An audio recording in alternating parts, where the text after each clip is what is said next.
Trump just held a press conference with the German chancellor in the Oval Office on live TV. And in the span of 30 minutes, he threatened to embargo Spain, attacked the UK, took credit for starting a war with Iran, admitted most of the people he wanted to run Iran are now dead, and compared himself to every president in history.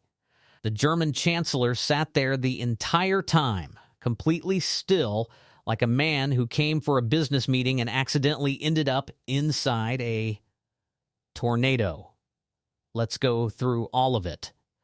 Well, thank you very much, everybody. We have a meeting with a man who's become a friend of mine, and we've known each other for a little while in some very interesting times, and we get along. Our countries get along very well. We have a great affinity for each other, and the Chancellor has been very well received in Germany. He's a very successful man, became the Chancellor of Germany, which is a big deal. And he's doing a very good job, in my opinion, a great job, very popular. And the relationship that we have in trade and everything else has been very strong. We've been able to do our deals, and it's been very strong. We'll obviously be talking a little bit about Iran today, and he's been helping us out. We've been very nice, actually. And that is coming along, as you see, very well. They have no Navy, it's been knocked out. They have no Air Force, it's been knocked out. They have no air detection, that's been knocked out. Their radar has been knocked out. And just about everything's been knocked out. So we'll see how we do, but we're doing very well. We have a great military, and they're doing a fantastic job. So we'll be talking about that.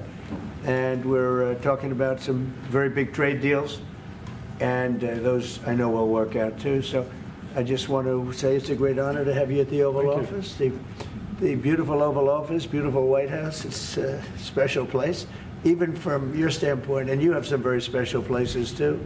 And I look forward to being with you. Thank you very much. Thank you. Thank you, Mr. President, for having me here in this Oval Office for the third time now. Yeah. Really happy to have the opportunity to speak with you in these challenging times. We are on the same page in terms of getting this terrible regime in Tehran away, and we will talk about the day after, what will happen then if they are out. We have to talk about our trade agreement, which I would like to be in place as soon as possible. And we have to talk about Ukraine. There are too many bad guys in this world, actually, and this is an issue we have to talk about because we all want to see this war coming to an end as soon as possible. But Ukraine has to preserve its territory and their security interests, and, well, we will talk about that. Right. We will. Looking forward to that. Well, thank you for being here. Thank you That's some for your interesting. hospitality. Thank you for letting me spending the night in your guest house. That's It's a right. very, very Good. comfortable place. You liked it, right? Absolutely. Yeah, great place. That's And good. a famous place. That's yeah? good. Very So famous. many former presidents. That's right. Yeah. Very famous place. Any questions? Mr. President, did Israel force your hand to launch these strikes against Iran? Did Netanyahu pull the United States into this war? No, Right out of the gate. A reporter asks, did Netanyahu pull the U.S. into this war? And Trump says, no. I might have forced their hand, not Israel's hand, his hand. Trump is sitting in the Oval Office telling the world, I started this. I made the call. I went first. Now look, maybe that's true. Maybe it's not. But do you understand what it means when a sitting president voluntarily tells the press, I forced Israel into a war with Iran? On camera? With a foreign leader sitting next to him? That is not normal. That is not how this works. But wait, it gets better. force their hand. You see, we were having negotiations with these lunatics, and it was my opinion that they were going to attack first. They were going to attack. If we didn't do it, they were going to attack first. I felt strongly about that. And we have great negotiators, great people, people that do this very successfully and have done it all their lives very successful. And based on the way the negotiation was going, I think they were going to attack first. And I didn't want that to happen. So if anything, I might have forced Israel's hand. But Israel was ready and we were ready, and we've had a very, very powerful impact because virtually everything they have has been knocked out now. Their missile count is going way down. Amazingly, they're hitting countries that were, let's call them neutral, right? They lived together for a long time. I think they were surprised. I was surprised. And now those countries are all fighting against them and fighting strongly against them. To lead Iran after the regime falls, Trump says, and I quote, "Most of the people we had in mind are dead." So the plan was bomb Iran, install a friendly government, and the people we picked to run that government are now dead because we bombed them. And then, he goes, "I guess you'll have a third wave coming. Pretty soon, we're not going to know anybody." He's literally laughing about it. Third wave. Nobody left. The German chancellor is sitting right there, and Trump is just riffing about running out of Iranian leaders to install. Venezuela gets brought up next, and this is where it gets really revealing. It happened all very quickly. We thought, and I thought maybe more so than most, I could ask Marco, but I thought we were going to have a situation where we were going to be attacked. They were getting ready to attack Israel. They were getting ready to attack others. You're seeing that right now. And a lot of those missiles that are hitting in, those are stationary. Those were aimed there for a long period of time at these other countries. So I think I was right about that. We attacked first.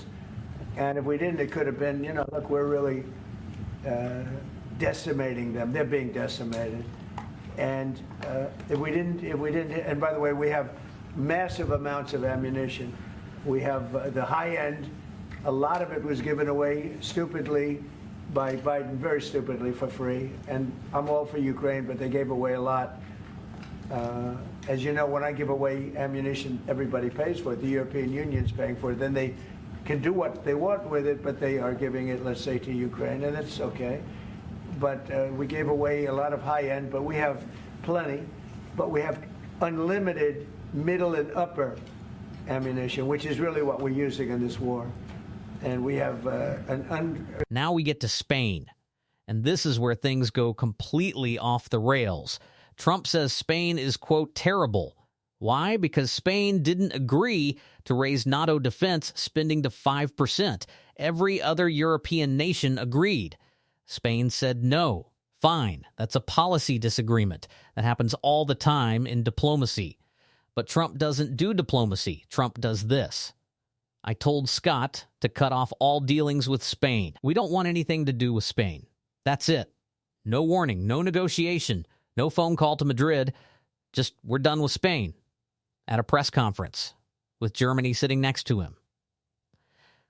And then he turns to his trade advisor, Scott Bessent, and says, Scott, do you have an opinion? Scott Bessent, a man whose entire career depends on not saying the wrong thing in front of Trump, goes, yes, sir, the Supreme Court reaffirmed your ability to implement an embargo.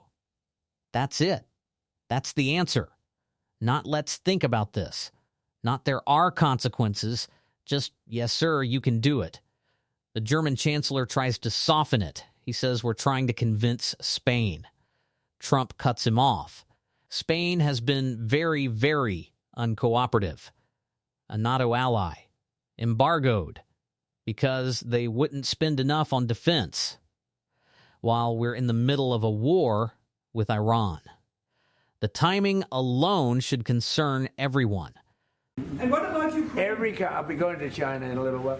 Every time you meet, you talk about China. We respect China. I do. We both do, I think. But it's always a topic of conversation. We've had a very good relationship with China. We used to lose a tremendous amount of money with China, and that's no longer the case. We have a very, very good relationship with China. And we have a very good relationship with Germany. All right. Mr. President, can you clarify? Mr. President, we've seen countries around the world, many of whom don't usually work together, working with the United States on Iran, whether it's Saudi Arabia working with the United States, Israel, Qatari shooting down Iranian aircraft, and we've also seen European countries step up. Why are we seeing such unity around the world against Iran? That's a great point. Look, they're just evil. They're Why? Because of an island. The Chagos Islands, Britain made a lease deal, and it slowed down U.S. military landing rights by a few days during the Iran operation. A few days. And Trump's response is to go on camera and say, this is not Winston Churchill that we're dealing with. He then spends the next 2 minutes attacking UK energy policy, UK immigration, the mayor of London, who he calls terrible and incompetent, and says the UK has Sharia courts. The German chancellor is still sitting there, still quiet. The expression on his face at this point is doing a lot of heavy lifting. And here's the thing. Trump says, I love the UK. My mother was born there. And then immediately goes back to attacking them. That's the Trump diplomatic formula. I love you, but... And then he says the actual thing he wanted to say the whole time. Chancellor Merz, you just heard that the president is thinking about punishing Spain. What are your thoughts spontaneously on this, and what can you do to, Well, the answer on that is quite simple. We are trying to convince Spain to catch up with the 3% or 3.5%, which we agreed on in NATO. And as the president said, it's correct. Spain is the only one who is not willing to accept that. And we are trying to convince them that this is a part of our common security, that we all have to comply with these numbers. And this is 3.5 for military and another 1.5 for our military infrastructure. So Spain has to comply with that. Mr. President, can you just clarify? Spain has been very, very uncooperative. And so has UK. Now, the second one is shocking, but this is not the age of Churchill.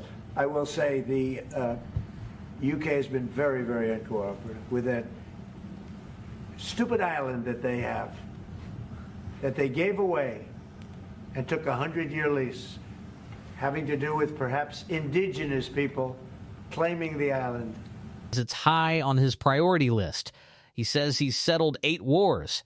He thought Ukraine would be easy. It wasn't. And then he says something that should be a headline everywhere.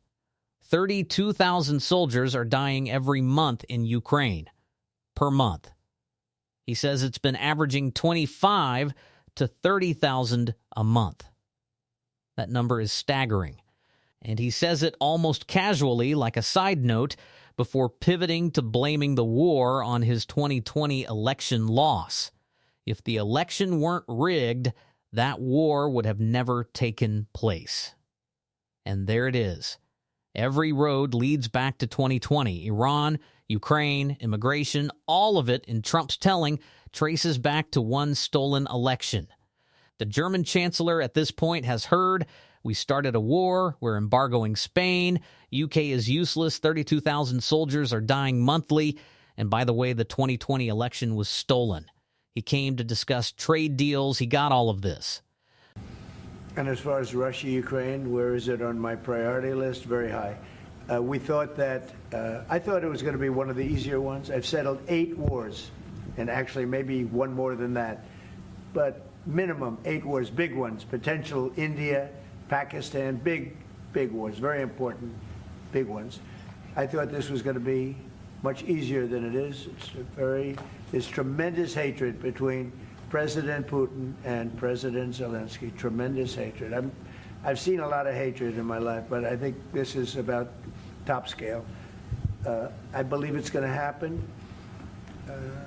Sometimes I blame one, sometimes I blame the other. I think it's going to happen, but it's high on my list.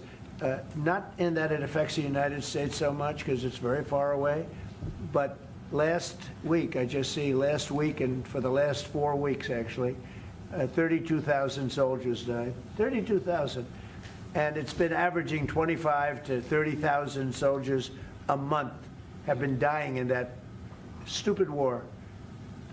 And I'd love to see it ended. It's the worst that there has been since World War II. If you can't get a deal, what will that mean for you?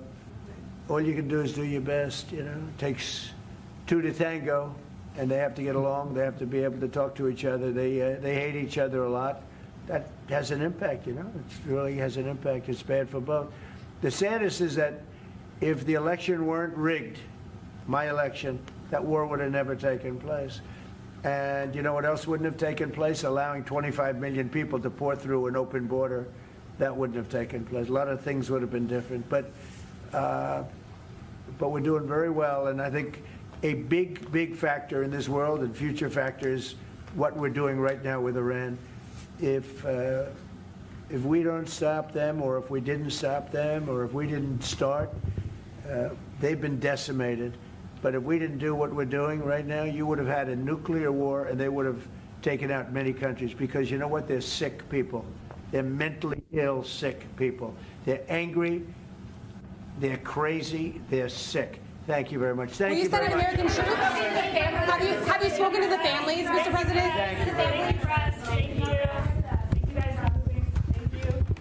And then, the moment the German chancellor probably did not expect, a reporter asks Trump, how are you going to treat Germany on tariffs? Trump turns, looks at his trade guy, and says, I think you should hit them very, very hard. The German chancellor is sitting right there. To his credit, Merz doesn't flinch. He says Germany wants to move forward constructively. He keeps smiling. He's playing the long game. But think about what just happened. A head of state flew to Washington, slept in the guest house, sat through 40 minutes of this press conference, and Trump told his trade advisor to hit Germany very, very hard. Right in front of him. This is the current state of American diplomacy. Here's what this press conference actually was. It wasn't a diplomatic meeting. It wasn't a policy briefing. It was Trump, unfiltered, unchecked, no teleprompter, telling the world exactly what he thinks and exactly what he's planning. He started a war and is proud of it. He's threatening 2 NATO allies simultaneously. He has no clear plan for who runs Iran after the bombs stop. He thinks Venezuela is the model. And Ukraine is dying at 30,000 soldiers a month, while he calls it not that big a deal for America because it's far away. Friedrich Merz flew in from Germany. He wanted to talk trade. He wanted to talk Iran strategy. He wanted to talk Ukraine. What he got was 40 minutes of the most honest press conference in modern American history. Whether that honesty scares you or reassures you, that's the question America is going to be answering for a very long time.